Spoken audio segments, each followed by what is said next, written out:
안녕하세요. 슬기로운 직업생활입니다. 오늘은 병원 약사분들을 만나보겠습니다. 한 분씩 자기소개 부탁드릴게요. 안녕하세요. 저는 병원 약사회 홍보위원으로 활동 중인 중앙보건병원 약제실 송슬기 약사입니다. 안녕하세요. 한국병원약사회 홍보위원으로 활동 중인 울산대학교 병원 10년차 약사 정희진이라고 합니다. 네, 두 분께서는 병원 약사라는 직업을 선택하신 이유가 어떻게 되실까요? 저는 외부 약국에서도 일해봤거든요. 근데 거기는 별로 잘 안 맞더라고요. 그리고 나서 어떻게 기회가 돼가지고 병원 안에서 일했는데 훨씬 잘 맞는 거예요. 일단 조직이 크고 사람들이 많고 뭐 약국에 비해서는 출퇴근 시간이 좀 더 좋아서 선택하게 됐습니다. 저는 약대 마지막 학년에 여러 가지 실습실을 돌면서 실습을 하는데요. 그 중에 돌아본 곳 중에 병원이 제일 좀 사람도 많고, 이건 슬기쌤이랑 좀 비슷한데 사람도 많고 하는 일도 좀 다양하고, 그리고 약사들끼리만 일하는 게 아니라 다른 부서 사람들이랑도 일하는 게 좋아 보여서 그래서 저는 졸업하고 병원에서 쭉 있습니다. 그러면 근무 시간은 어떻게 되세요? 저 같은 경우는 8시 반 출근, 5시 반 퇴근이에요. 저도 그런데 이제 선생님, 슬기쌤 다니는 병원도 마찬가지로 24시간 돌아가기 때문에 그 보통 간호사 선생님들 3교대가 좀 유명하잖아요. 근데 병원 약사들이 2교대로 일을 하거든요. 그래서 세부적인 건 병원마다 좀 다르긴 한데 저희 병원은 8시 반부터 5시 반까지가 데이 근무고 나머지 시간인 5시 반부터 아침 8시 반까지가 나이트 근무예요. 그래서 저는 이제 업무상 데이 근무만 하는데 이 데이 나이트 하시는 분들은 그렇게 번갈아서 교대 근무로 근무하십니다. 나이트 근무가 너무 긴 거 아니에요? 너무 길죠. 그때 그만둘 뻔했는데 다행히도 지금 업무로 빠져서 안 그만두고 있습니다. 병원 약사가 되는 과정은 또 뭐가 있나요? 일반 약국은 어디 약국에 자리 비었다 하면 지원해서 들어가고 하더라고요. 근데 공채같이 뜨나요? 공채같지만 따로 시험을 준비하거나 그런 게 있나요? 네. 그 병원 약사들은 한 번에 좀 많이 뽑기도 하고 그 병원 안에 여러 팀이 막 있잖아요. 뭐 인사팀도 있고 총무팀도 있고 간호사쌤들도 뽑아야 되고 뭐 교수님도 자리 비면 뽑아야 되고 해서 병원에서 그럼 자리가 날 때 공고를 올려요. 그러면 그거 보고 자기소개서도 준비해야 되고 뭐 학교 성적, 공인 영어 성적도 준비해서 서류를 내면 그 뒤로 뭐 면접 1차, 2차 해서 최종적으로 붙습니다. 약국의 약사님 하면은 저희가 보통 생각하는 이미지는 길에 병원들이 있고 거기 1층에 약국들이 있고 거기에 서서 약을 설명해 주시는 약사님이 많이 생각나는데, 그러면 병원 약사님들이랑 일반적으로 저희가 알고 있는 약사님들 생각보다 다른 게 많을 것 같은데 어떤 게 다를까요? 위치 자체도 그런 분들은 보통 지역사회 약국의 약사님 근무 시간도 좀 약간 달라요. 저희 병원 약사들 같은 경우는 병원 근무한 시간에 보통 이루어지니까 뭐 외래 그런 환자분들을 대상으로 한 뭐 8시 반에서 5시 반 그런 식으로 운영이 되지만 뭐 지역사회 약국 같은 경우는 옆에 병원 시간에 따라서 근무 시간도 굉장히 약국마다 다양하고요. 7시에 마치는 약국도 있고 9시, 10시, 심지어 요즘에는 무슨 달밤 약국? 그래서 아동병원 근처에 있는 데는 막 11시까지 운영하기도 한다고 하더라고요. 그런 식으로 약간 좀 계곡과는 조금 업무 시간도 다르고, 보통 거기는 일반 의약품이 좀 많고요. 물론 전문 의약품도 다 그 옆에 있는 병원 약도 다 받긴 하지만 일반 의약품도 꽤 많이 저희 뭐 소화제 주세요 뭐 이런 거 많이 하시잖아요. 그래서 그런 거 많이 팔지만 병원에는 특히 전문 의약품이죠. 일반 의약품은 정말 소수고요. 뭐 소화제 일부, 오메가3 뭐 이런 거 일부 의사 선생님들이 취급하시는 것만 있지 저희는 전문 의학 중심이 크죠. 병원에 약사로 들어가시는 거는 공채처럼 들어가시는 거라고 하셨잖아요. 이게 정년이 있나요? 근데 병원마다 좀 다르긴 한데요. 저희 병원은 만 60세로 지정이 되어 있는데 실제로 저희 병원에서 60세 정년 퇴직하고 나서 지금 다른 병원에 가서 또 일하시는 약사님도 계시거든요.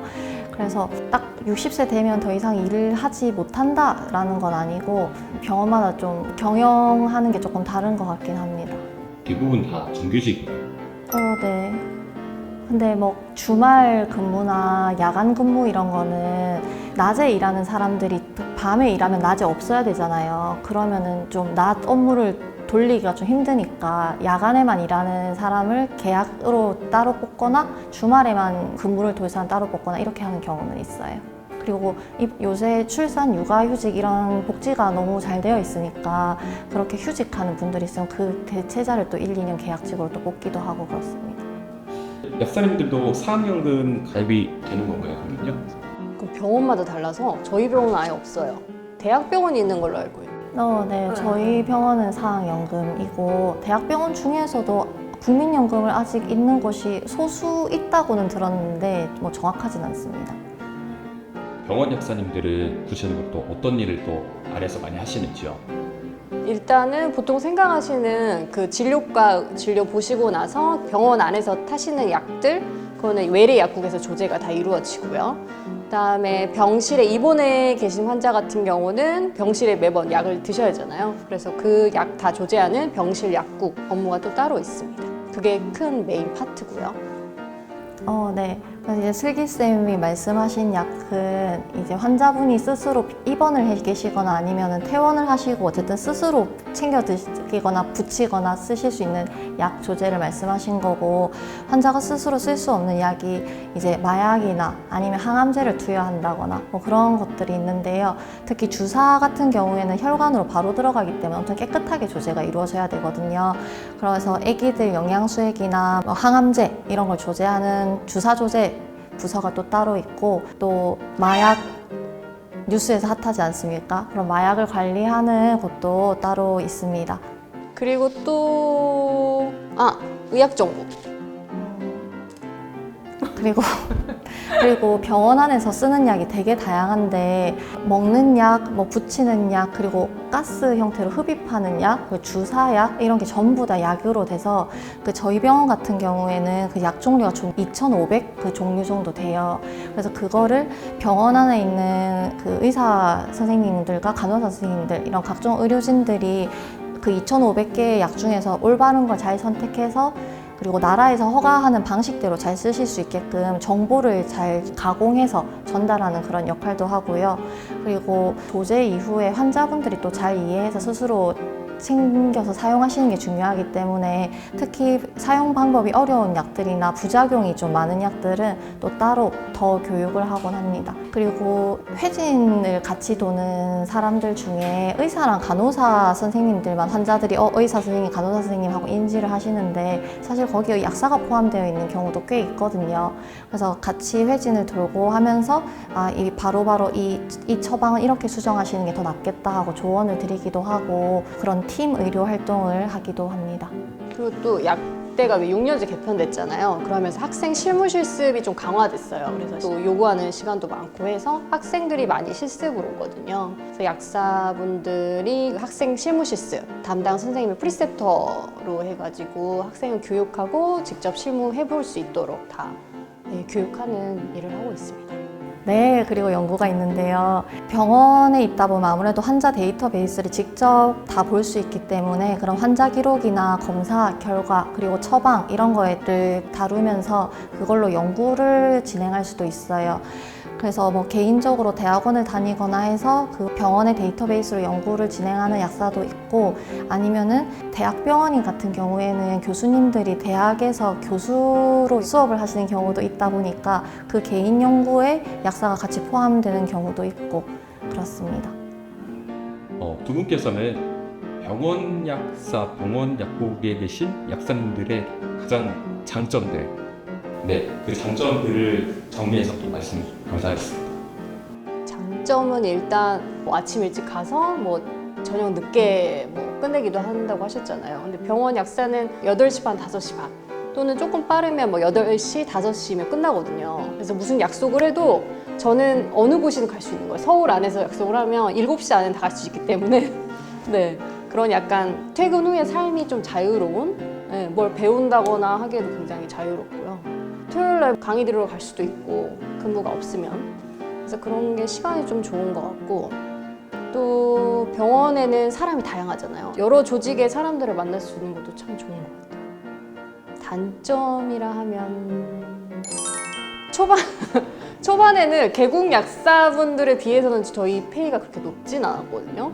근데 지금 뭐 연차가 쌓이다 보니까 페이로 일할 경우는 조금 비슷해지거나 오히려 더 신규로 들어가는 것보다 나으니까 또 어느 정도 연차가 되면 나이가 들었기 때문에 또 개공 약국에서는 또 젊은 사람을 선호할 수 있기 때문에 예. 또 예. 지금 오래 다니면은 또 괜찮은 것 같아요. 회의로 비교했을 때. 저는 장점이 일단 큰 조직이다 보니까 근데 병원도 근데 규모가 엄청 다양하긴 한데요. 뭐 약사 한두 명 있는 중소병원이나 요양병원 이런 데도 있고 뭐 약사 100몇십 명씩 있는 큰 대형 병원도 있긴 한데 어쨌든 제가 일하는 병원 입장에서는 같이 일하는 사람들이 많다 보니까 조직 생활을 할 수 있다는 게 저한테는 큰 장점이거든요. 그리고 조직에 있다 보니까 좀 챙겨주는 게 많아요. 조금 이런 축조위금이라든지 뭐 각종 공가라든지 그리고 무슨 교육을 받거나 학회를 가거나 할 때도 지원을 많이 해주고 공부해라고 장려해주는 분위기고 해서 저는 그게 다른 곳에 약사로 있는 것보다는 장점이라고 생각을 합니다. 그리고 단점 몸이 힘들지 않을까요? 조직생활 아까 장점 말을 못했는데 그래서 연차가 올라가면서 업무가 좀 달라져요. 그러니까 관리직 하는 그런 게 생기기도 하고 연차가 올라갈수록 서류 작업이 많아지고 각종 다른 부서랑 엮이면서 뭔가 병원에서 약에 관한 일을 전체적으로 결정할 수 있는 권한이 생기다 보니까 뭔가 연차가 올라갈수록 점점 내가 입사했을 때 약사로 생각했던 모습보다는 뭔가 좀 더 회사원 친구들에게 들은 모습과 좀 더 가까워진다는 느낌이 들어서 내가 그래도 조직 생활을 시작하기 잘했다라는 느낌이 그럴 때 업무가 매년 조금씩 달라질 때 그때 느끼고요. 단점은 이거는 여자 많은 직장에선 좀 공통적일 것 같긴 한데 휴직을 좀 잘 이게 많이 들어가시다 보니까 대체 인력이 바로바로 구해지지 않아서 그럴 때마다 업무가 좀 가중이 되고 특히 임신을 하시거나 아이를 키우시는 분들은 좀 주위에 미혼자나 아기가 없는 분들이 아무래도 좀 일을 많이 해야 되기 때문에 그런 업무량 차이를 조율하기 힘든 것이 좀 단점 중에 하나입니다. 조율이 잘 안 되셨을까요? 조율 근데 아무래도 하기 힘들죠. 왜냐면 둘 다 힘드니까 나도 나이 타는 거 힘들고 당신도 아기 키운다고 힘들고 다 힘드니까 힘들죠. 그냥 뭐 직업적으로 힘든 거라기보다는 그냥 사람 사는 네. 이 정도면 단점이 없는 것 같은데? 근데 없다고 느끼니까 10년을 일하고 수 있는 것 같고. 둔할 수도 있어요. 네. 아니다 싶으면 빨리 그만두기 때문에. 빨리 그만두시는 분도 계시죠? 많죠. 많죠. 왜 나가셨대요? 힘드니까. 나이트도 힘들고 그리고 저는 조직 생활이 장점인데 누군가에겐 조직 생활이 또 단점이니까 요 위에 어르신들도 싫고 선배들 뭐라 하는 것도 싫고 뭐 이유야 많죠.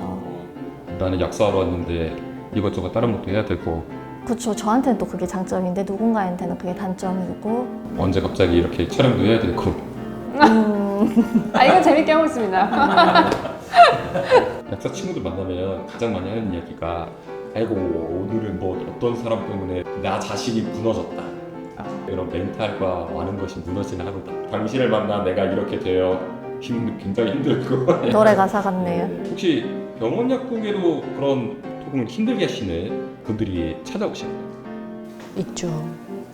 아무래도 저는 지역 약국에서 일을 해보지 않았는데 아무래도 질환 자체가 좀 더 중증인 분들이 병원에 오시기 때문에 훨씬 나는 환자다 그리고 나는 나이가 많다 근데 젊고 아프지도 않은 너네들이 나의 아픔을 알겠니? 라는 그런 텐션으로 대하시는 분들이 특히 젊은 여자면 더더욱 그렇게 하시는 분들이 간간히 있는데 저는 또 다행히도 그런 걸 금방금방 잊어서 근데 굳이 생각해보면 뭐 종이 맞거나 뭐 그런 일도 있고 약봉지 뭐 만드는 것도 있고 그리고 저는 그거는 그냥 맞고 그냥 잊어버리면 되는데 그냥 정신적으로 괴로운 거는 약국 안에 약제팀 안에 전화번호가 여러 개가 있는데 그걸 끝자리를 바꾸면 다 약제팀이라는 걸 어떤 분이 아신 거예요. 그래서 똑같은 질문을 본인이 원하는 답을 누군가 대답할 때까지 계속 전화를 하시는 거예요. 근데 나이트 때는 혼자 일을 할 때도 있는데 혼자 일해서 저기 울려서 땡겨서 받으면 똑같은 질문 하시고 대답하고 끊으면 갑자기 이 전화가 울려요.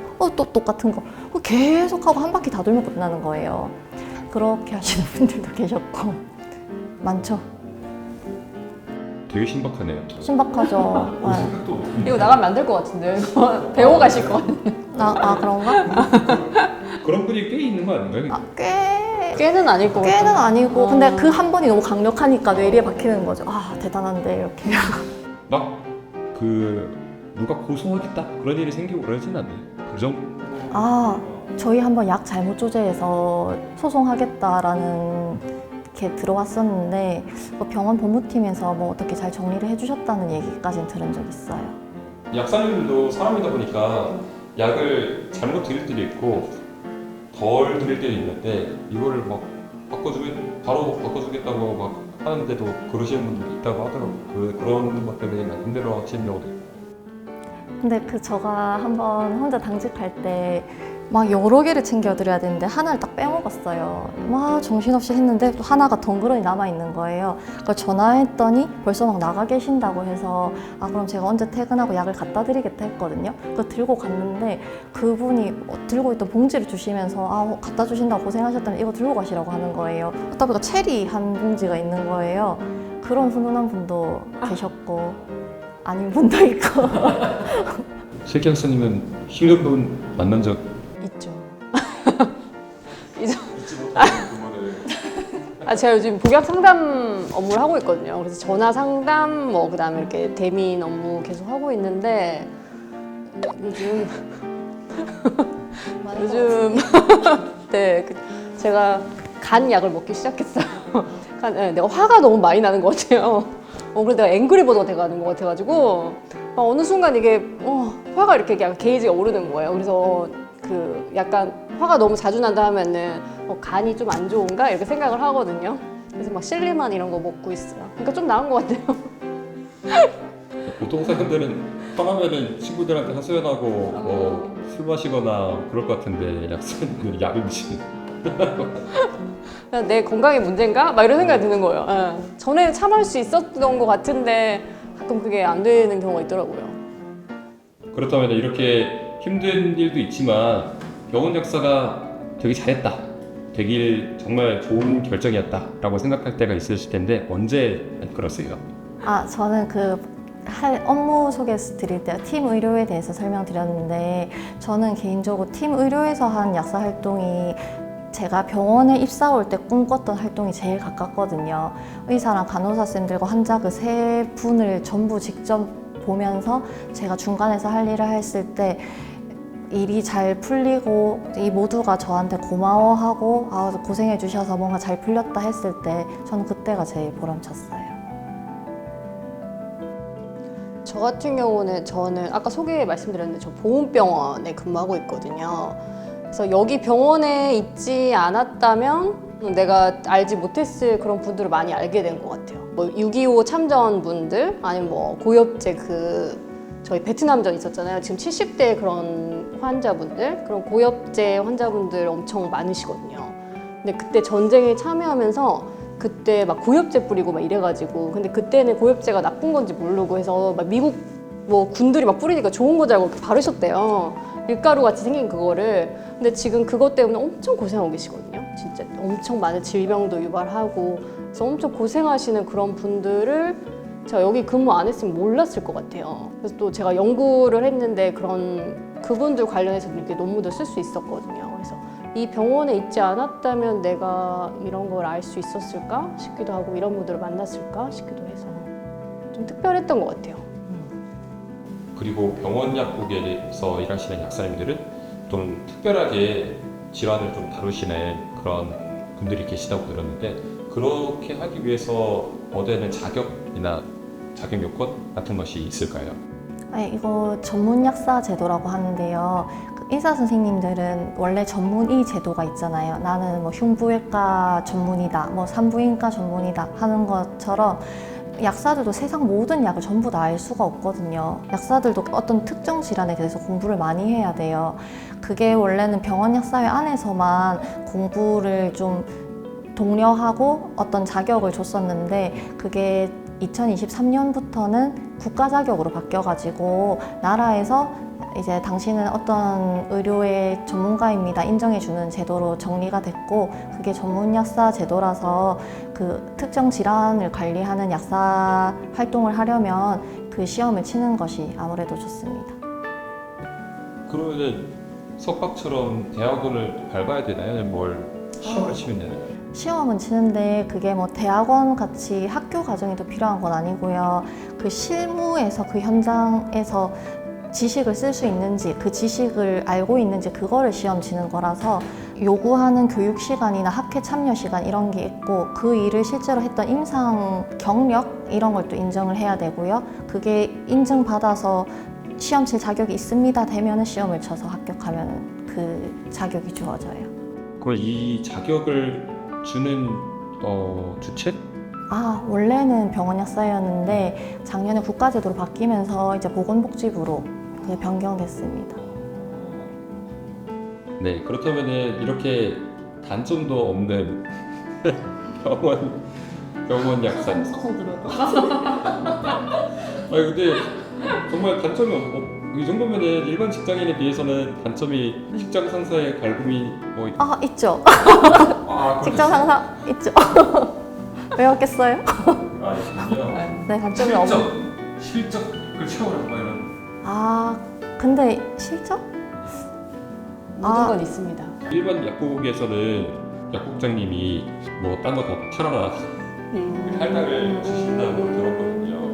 그러니까 지금 막 나라에서 그 건강보험 재정이 많이 부족하다. 그래서 뭐 이제 어디서 구멍이 줄줄 새고 있냐 이렇게 했을 때 약값이 지금 너무 많이 나가고 있다. 건강보험 재정에서 약을 막 10몇 가지씩 처방받아가는 그 환자분들이 너무 많은데 그 모든 약을 다 안 드시고 집에 쌓아놓고 계신다.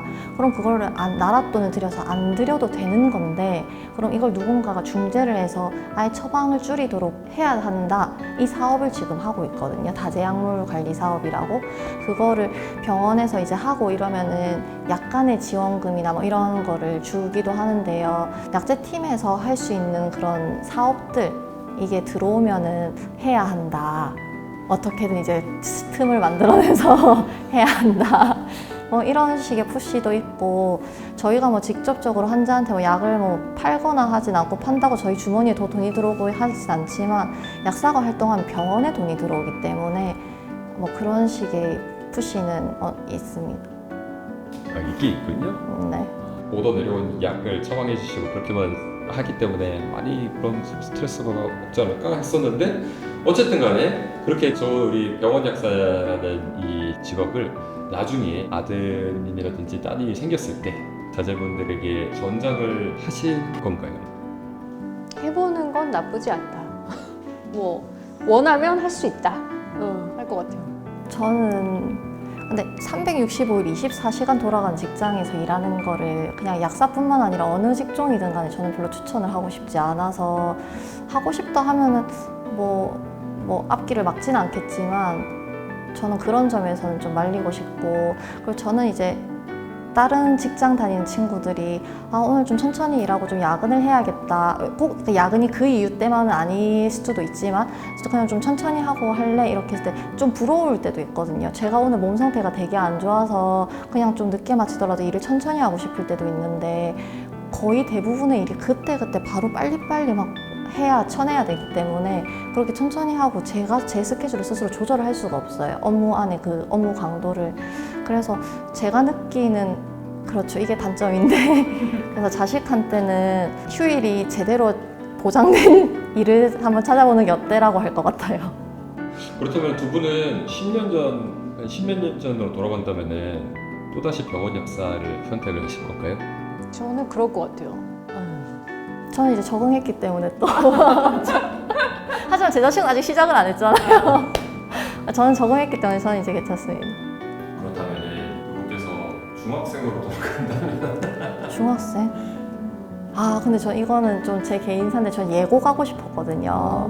근데 그때는 이제 부모님이 예고 가면 돈도 너무 많이 들고 뭐 한국에서는 공부를 하는 게 이래서 그런가 하고 포기했는데 실제로 약대 가보니까 그런 식으로 약대 들어와서 나 하고 싶은 거 할 거야 하면서 연극 배우나 이렇게 빠지는 사람도 있고 해가지고 그냥 예고 한번 가볼까. 중학교 때로 돌아간다면.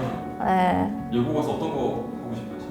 그냥 저 만들고 그리고 이런 걸 좋아해서 그렇게 하고 싶어요. 저 어디 가야 되나요?